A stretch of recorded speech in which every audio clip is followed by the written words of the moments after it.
35వ ward 100 రోజుల ప్రణాళికల భాగంగా ఏర్పాటు చేసిన సమావేశానికి అధ్యక్షత వహించిన మన వార్డు ఆఫీసర్ మహేశ్వర్ మేడం గారికి, ముఖ్య అతిథులుగా అయిన చేసిన మన మున్సిపల్ కమిషనర్ హనుమంత్ రెడ్డి గారికి, మరియు మాజీ కౌన్సిలర్ ప్రిన్సిపల్ అబ్దుల్ రహీం గారికి, మాజీ కౌన్సిలర్ కాజుల రాంబాబు గారికి, వేదిక మీద ఉన్న మున్సిపల్ ఎంప్లాయీస్ అందరికీ, పెద్దలకు మరియు ఈ కార్యక్రమానికి ఇచ్చేసిన వార్డు ప్రజలందరికీ స్వాగతం, సుస్వాగతం.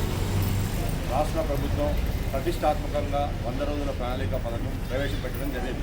ఈ 100 రోజుల ప్రణాళిక పథకంలో ప్రజలు మున్సిపాలిటీలో ఏ విధమైన అభివృద్ధి జరుగుతుంది, మనం మున్సిపాలిటీ చేపట్టే కార్యక్రమాలను వివరించడం జరిగినది.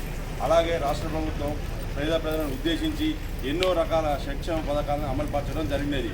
అందులో భాగంగా ఉచిత బస్సు, అందులో భాగంగా ఉచిత కరెంటు, అందులో భాగంగా ఇందిరా మిల్లు, అందులో భాగంగా ఇలా చెప్పుకుంటే ఉచిత రేషన్, ఇప్పుడు సన్న బియ్యం ప్రతి ఒక్కరికి గడప గడపకు ప్రతి ఒక్కరు బియ్యం తింటున్నారు.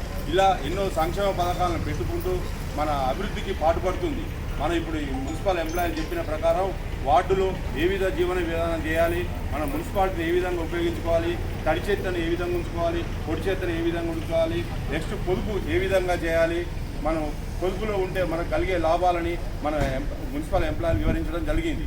అలాగే ఇంకా ఏమైనా సమస్యలు మీ వార్డులో రాకుండా ఉన్నాయి, అభివృద్ధి లేకుండా ఉన్నాయి, ఏమైనా సమస్యలు ఉంటే కమిషనర్ గారికి మా దృష్టికి తెలియపరిచేస్తూ మేము అట్టి విషయాలని అన్నింటినీ పరిష్కరిస్తామని ఆశిస్తూ మరొకసారి మీ అందరికీ హృదయపూర్వక ధన్యవాదాలు తెలియజేస్తూ ముగిస్తున్నాను.